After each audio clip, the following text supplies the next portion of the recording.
Hello everyone, today I will show you how to add green color underline to your PDF file using Wondershare PDF element. Open your PDF file with Wondershare PDF element. Now click on this comment option, this menu bar, and this underline option. Click on this down arrow and select underline. Now drag your mouse cursor and select your text.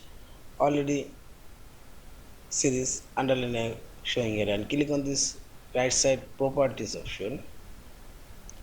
Here you will find this green color underline, and you can increase decrease underline size and see this.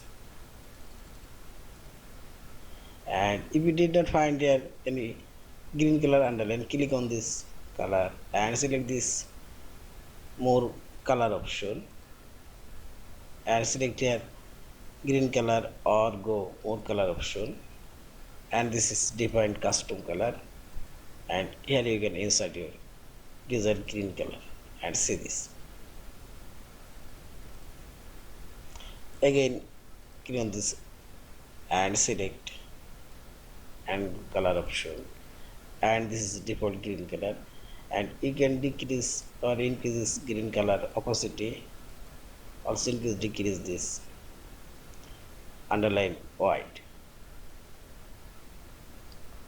Yeah, this is, and finally select this file option, save or save as a PDF file. Thank you for watching. Please subscribe, like, share and comments.